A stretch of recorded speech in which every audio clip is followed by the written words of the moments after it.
Governo do Rio Grande do Sul anuncia investimento de mais de R$1 bilhão. Recurso será destinado à reconstrução de estradas e pontes. Santa Catarina registra aumento no índice de emprego. Qualificar mão de obra para novas vagas é maior desafio do Estado. Mudanças no Universidade Gratuita. 5% das vagas serão reservadas a pessoas com deficiência hipossuficientes. Sesc Verão 2025 agita praias catarinenses. Evento termina com sucesso de público. Donald Trump assina vários decretos após posse. Ordens executivas miram imigração, energia, Acordo de Paris e TikTok. Incêndio em estação de esqui na Turquia. 66 pessoas morrem e mais de 50 ficam feridas. E você vai ver ainda. Verão com segurança. Pulseiras de identificação ajudam a encontrar crianças perdidas nas praias paranaenses.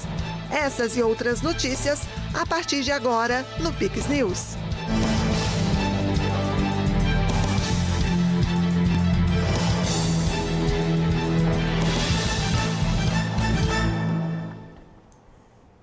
Olá, sejam todos bem-vindos ao Pix News desta terça-feira, 21 de janeiro. Nós estamos ao vivo, no horário de Brasília, agora 8h03. Santa Catarina alcançou a menor taxa de desemprego dos últimos 10 anos. O estado vive o pleno emprego, mas enfrenta o desafio de preencher milhares de vagas abertas. Com uma taxa de desocupação de apenas 2,8%, Santa Catarina confirma o pleno emprego, refletindo o bom momento econômico. Segundo o Cine, há atualmente 8,5 mil vagas de trabalho disponíveis. Esse resultado se deve à economia diversificada e ao espírito empreendedor dos catarinenses. Santa Catarina tem uma economia muito diversificada e é uma economia competitiva. Tanto é que Santa Catarina cresceu o dobro da média nacional. E isso reflete exatamente na geração de empregos, tanto na indústria quanto no comércio, no serviço, no setor logístico, mas principalmente a indústria que transforma muito produtos, que agrega valor e criou muitas oportunidades, tanto é que Santa Catarina gerou mais de 150 mil novos empregos em 2024. E é o espírito empreendedor do povo catarinense que gosta de aprender, gosta de fazer, gosta de empreender. Então, isso tem gerado muitas oportunidades para o trabalhador de Santa Catarina. Acho que isso é uma soma de coisas. O ambiente facilita as políticas públicas apontando para o desenvolvimento, a responsabilidade com o dinheiro público e o DNA do catarinense de ser empreendedor, de querer crescer, de ter o próprio negócio. O principal desafio é qualificar trabalhadores para atender a crescente demanda. O governo tem investido em programas de capacitação e na atração de talentos para o estado. Eu entendo que Santa Catarina está colhendo o que vem plantando ao longo do tempo de uma economia plural, robusta, porque a gente tem da parcela da população empregável, ou ocupável, apenas 2,8% não estão ocupados, o que é, na técnica, um pleno emprego. E a gente também está criando muita vaga de emprego, o que é, a economia está aquecida, o catarinense é empreendedor, está criando novas empresas, novas vagas, e a gente já tem uma população bastante ocupada. Então, o que a gente tem é um problema bom, é que a gente vai ter que buscar a mão de obra, qualificar essa mão de obra para cobrir essas novas vagas que estão crescendo. O setor de tecnologia e inovação ganha destaque, com cerca de 10 mil vagas abertas e salários acima da média nacional. Então, a ciência, tecnologia e inovação, ela vem não só para garantir o emprego, mas para garantir um emprego de qualidade, que eu acho que esse é o grande desafio. Diminuir não só o número de vagas em aberto, mas principalmente elevar a renda da população. E para você elevar a renda da população, você precisa ter emprego de qualidade num setor de valor agregado que permita pagar como o setor de tecnologia paga 2,5 vezes a média da renda do trabalhador brasileiro. Com a economia em crescimento, programas de qualificação, investimentos e inovação, Santa Catarina se consolida como exemplo nacional de desenvolvimento e geração de empregos. No trimestre encerrado em novembro de 2024, a taxa de desocupação no Brasil era de 6,1%, representando 6,8 milhões de pessoas em busca de emprego. O programa Universidade Gratuita está passando por mudanças neste início de ano. As alterações sancionadas pelo governador Jorginho Melo de Santa Catarina buscam aprimorar ainda mais o programa. Entre as mudanças está a reserva mínima de 5% das vagas para pessoas com deficiência hipossuficientes. Em contrapartida, os estudantes devem prestar serviços ao Estado após a conclusão do curso superior, totalizando até 480 horas, em um prazo máximo de 2 anos. Em relação às instituições de ensino, a contrapartida deve ser a oferta de uma bolsa integral ou 2 parciais de 50% no mesmo curso. Outra alteração implantada é a proibição de destinar mais de 50% dos recursos a um único curso de graduação. Olha, nós temos todo um controle, as universidades também, daqueles estudantes que já vinham dando a sua contrapartida no decorrer dos estudos, né, do curso. A partir, na hora que nós tivermos aí a promulgação da lei, e também fizermos a mudança ou a adequação do decreto que orienta, nós só vamos aceitar a contrapartida do estudante se formado. Os demais aguardarão a sua formação, evidentemente, contando as horas que já prestaram o seu serviço, mas aguardarão se formar. Em 2024, o programa Universidade Gratuita concedeu mais de 41 mil benefícios, com um investimento anual do governo de Santa Catarina de quase 507 milhões de reais. A iniciativa está direcionada a instituições fundacionais presentes no estado há décadas e sem fins lucrativos. Os cursos autorizados na forma da lei, eles poderão integrar o programa Universidade Gratuita. Nós tínhamos na lei anterior somente os estudantes em cursos reconhecidos. Mas as universidades, elas têm autonomia para para autorizar os seus cursos. E o reconhecimento ele se dá só quase no final dele. Então nós temos aí a possibilidade do ingresso de muito mais estudantes do que tínhamos na lei anterior. O governador do Rio Grande do Sul, Eduardo Leite, anunciou na segunda-feira um investimento de 1,2 bilhões de reais em obras de resiliência climática em decorrência das enchentes que assolaram o estado gaúcho no ano passado. As obras vão ser realizadas em estradas e pontes que apresentam risco. Durante a solenidade, foram assinados contratos que envolvem 3 pontes e 15 lotes de rodovias em diversas regiões do estado. Os investimentos anunciados contemplam obras em locais que apresentam risco, listados a partir de um levantamento técnico. Desde a calamidade, desde as enchentes e todos os seus efeitos, a gente coloca equipes em campo para poder fazer o levantamento, dos estragos, e não é simplesmente identificar e diagnosticar, é apresentar anteprojetos que precisam ser feitos, levantamentos técnicos para poder definir como que cada obra seria feita. E a partir disso elencamos um conjunto de obras que, ao nosso olhar técnico, inequivocamente merecia um tratamento diferenciado para uma contratação emergencial, mas com todo o rigor técnico, é importante dizer. Porque aqui nessas obras a gente está falando sobre cortinas de concreto, contenção de morros, tem que fazer passagens, trocar estruturas de estradas com pilotis para poder suportar a passagem de águas. Não é simplesmente recapear uma estrada ou tapar um buraco, são obras mais complexas. Tanto é que são 1 bilhão e 200 milhões de reais de investimentos nesse conjunto de estradas. Porque não é só sobre retomar a estrada. Aquele risco que haveria de deslizamentos numa determinada localidade vai deixar de existir porque vai ter uma barreira de concreto.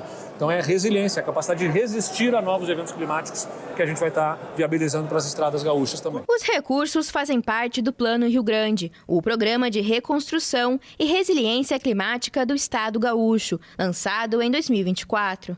O plano visa coordenar e realizar ações para enfrentar as consequências sociais, econômicas e ambientais da enchente histórica.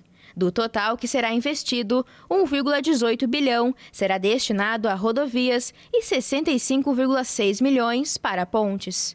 A escolha das pontes e estradas levou em conta 7 critérios: a situação da rodovia, o tempo gasto a mais em deslocamentos, a quantidade de afetados, os impactos na economia local, na saúde e na mobilidade urbana, além do volume de circulação de veículos. De acordo com o governador, as estradas e pontes que já tinham problemas estruturais antes da enchente, mas que também foram afetadas pelas chuvas, irão para outro rito de contratação. No momento, o Estado se concentra nas situações emergenciais.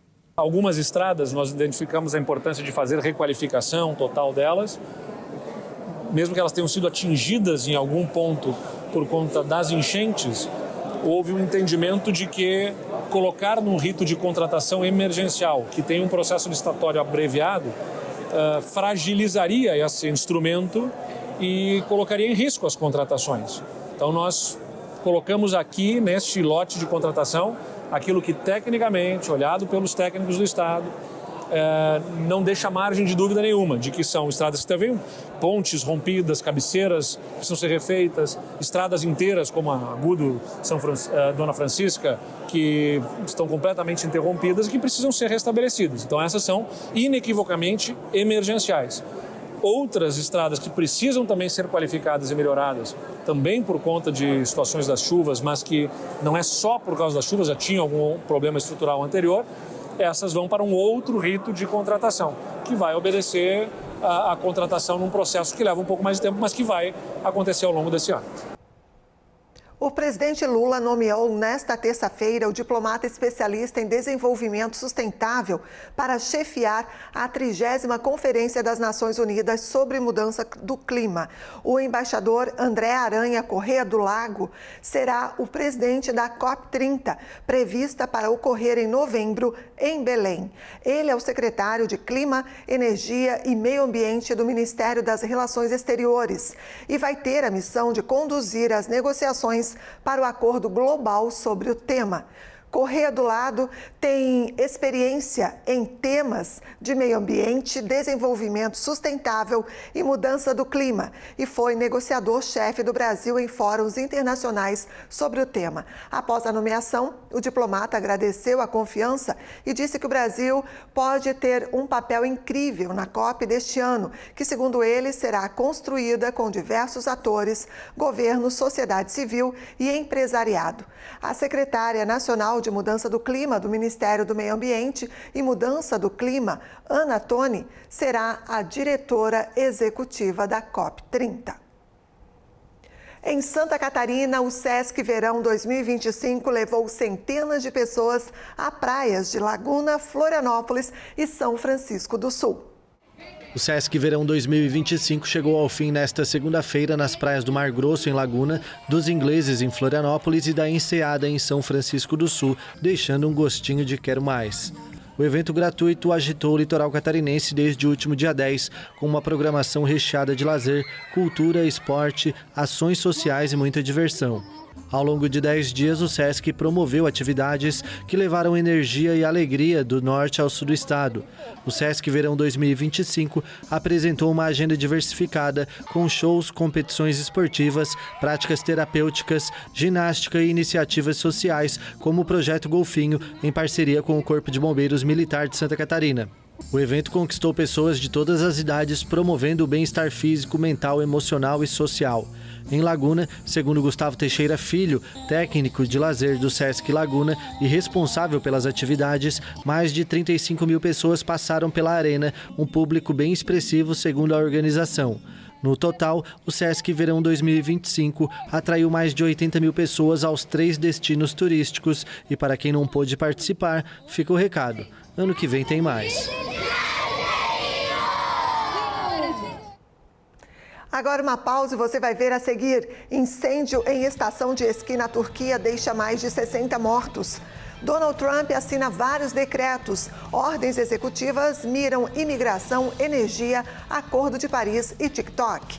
E ainda verão com segurança. Pulseiras de identificação ajudam a encontrar crianças perdidas. É depois do intervalo, voltamos já. tudo é melhor no Comprão. O frescor do hortifruti é melhor no Comprão. A qualidade da carne é melhor no Comprão. Bebida pro churras é melhor no Comprão. Tudo é melhor no Comprão. O postinho da padaria é melhor no Comprão. Desconto no atacado é melhor no Comprão. Abastecer o seu negócio é melhor no Comprão. Tudo é melhor no Comprão. Tudo que você precisa, qualidade, economia, pagamento. É melhor no Comprão. Melhor preço é no Comprão. Vamos. Epa! Pode isso, gente? Se acomodar aqui pra ver jogo em canal duvidoso? Juntou a galera toda em casa, mas ó, cuidado, hein? Podem cortar seu sinal naquele ataque decisivo. Se você não vê em canal oficial, o dinheiro não é repassado pro time. E aí, quem sai perdendo é você, que vai ficar sem contratação nova. Bora repensar essa caixinha? Deitar com a cabeça tranquila é bom demais. Pirataria não é legal.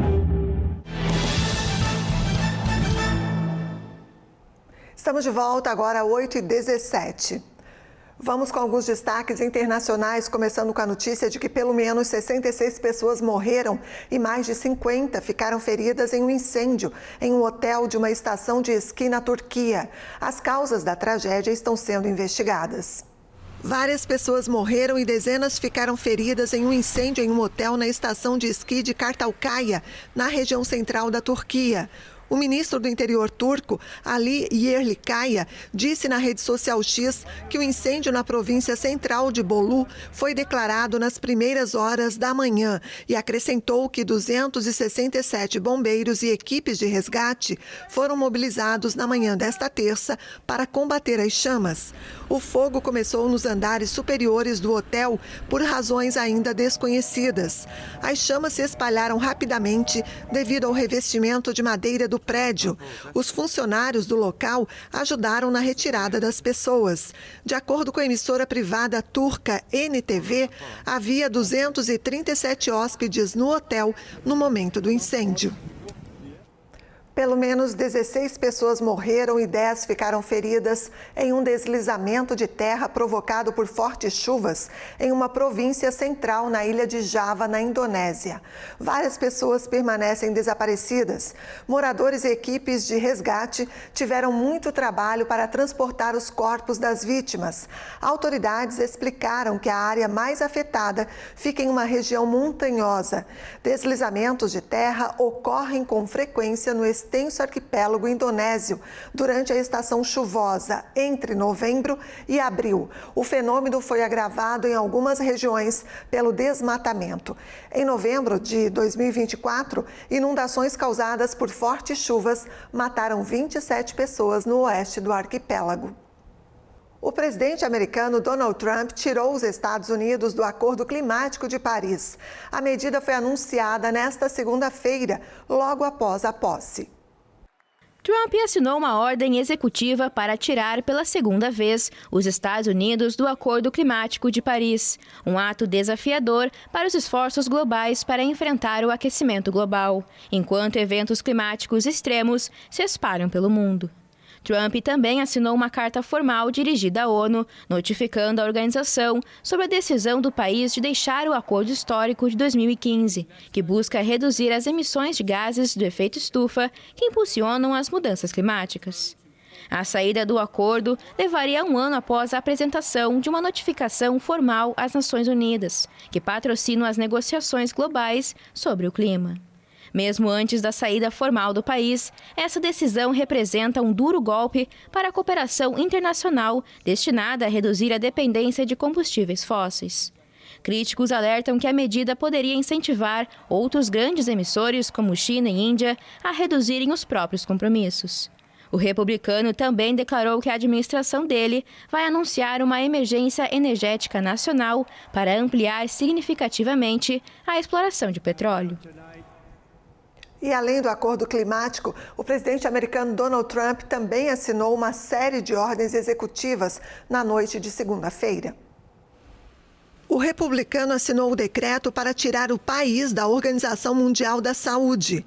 Ao assinar a ordem, Trump disse que os Estados Unidos pagam injustamente mais que a China ao organismo da ONU. Trump também revogou a decisão do antecessor Joe Biden de tirar Cuba de uma lista de países patrocinadores do terrorismo. Havana qualificou de desprezo pela verdade a reinserção na lista. Assinou ainda um decreto que declara uma emergência nacional na fronteira com o México e outro para proteger os americanos contra o que considerou invasão de imigrantes pela fronteira com o México. Também foi criada uma medida que elimina o direito à cidadania no nascimento. O presidente também assinou um decreto que determina a suspensão por 75 dias da aplicação da lei que proibiu a plataforma TikTok no país. A lei aprovada pelo Congresso em 2024 e que entrou em vigor no domingo impõe à empresa ByteDance, dona da plataforma, a venda da companhia sob pena de proibi-la no território americano. Ainda há um decreto para declarar os cartéis mexicanos como organismos terroristas e outro que indulta as pessoas coordenadas por participar da invasão ao Capitólio em 6 de janeiro de 2021. Pouco antes, diante de apoiadores em Washington, o presidente assinou uma ordem executiva para tirar pela segunda vez os Estados Unidos do Acordo Climático de Paris.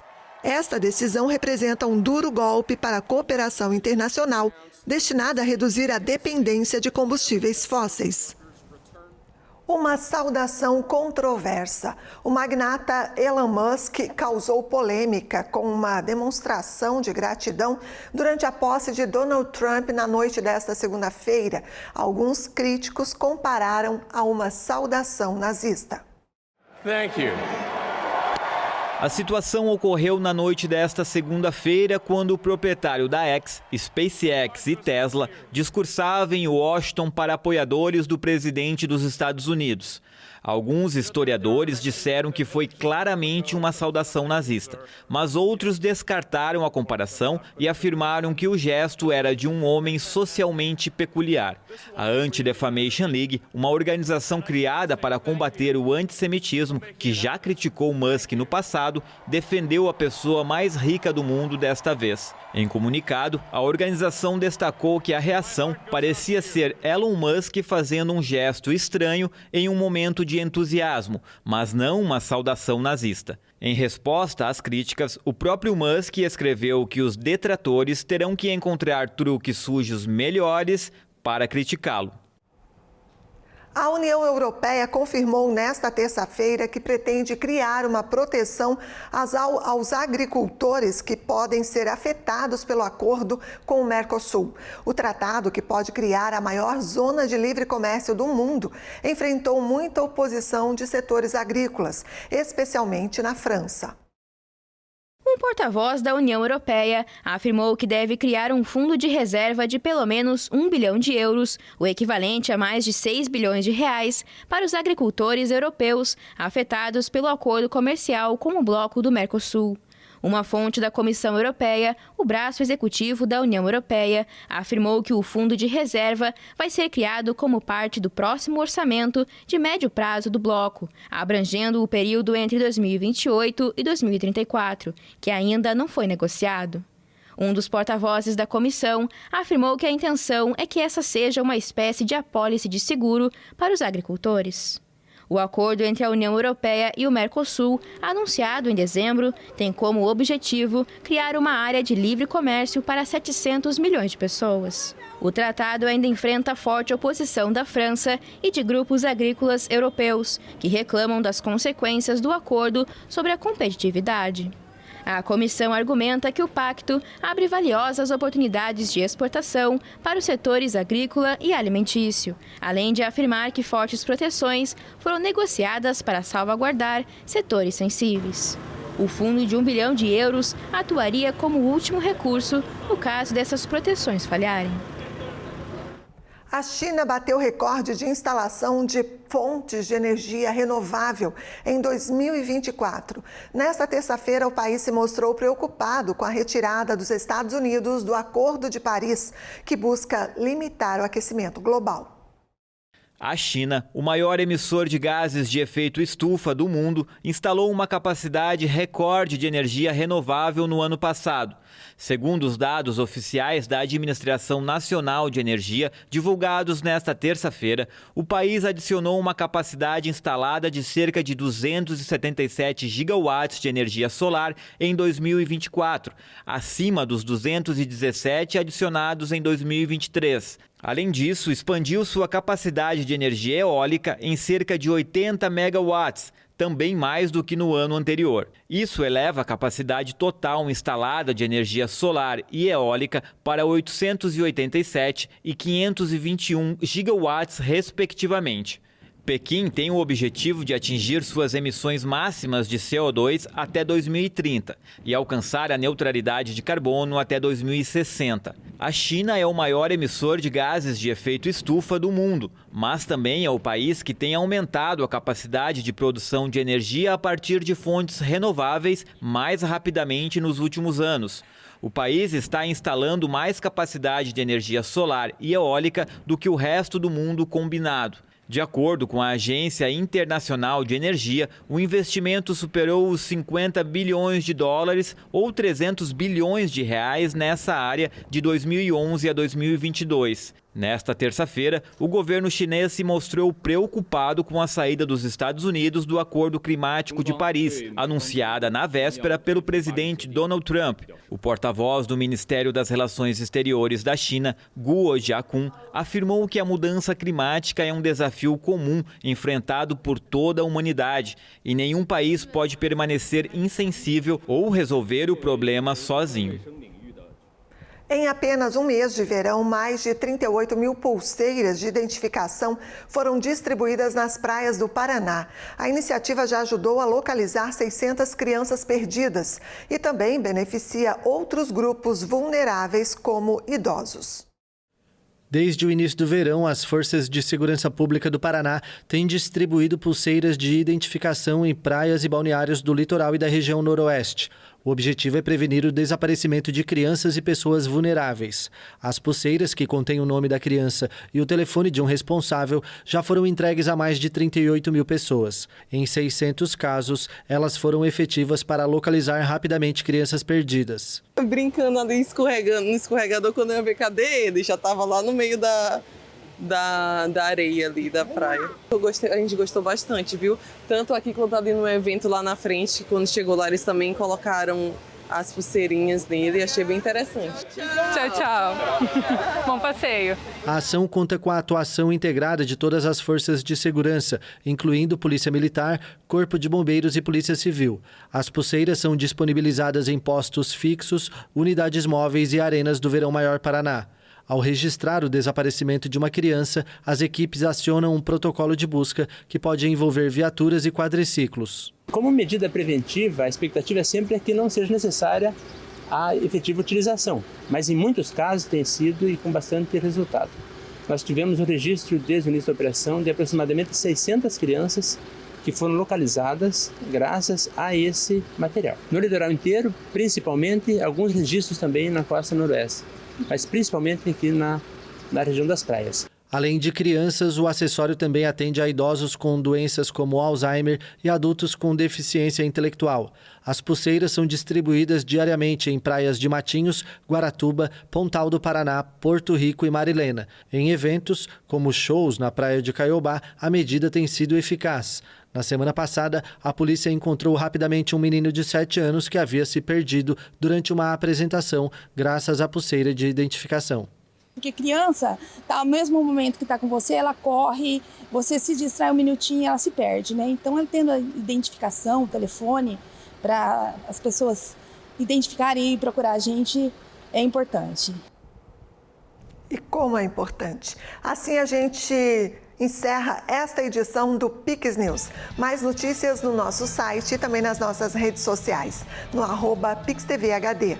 Muito obrigada pela companhia. Fique agora com o CinePix e a gente se encontra amanhã. Até lá. Pix TV é conteúdo todo dia.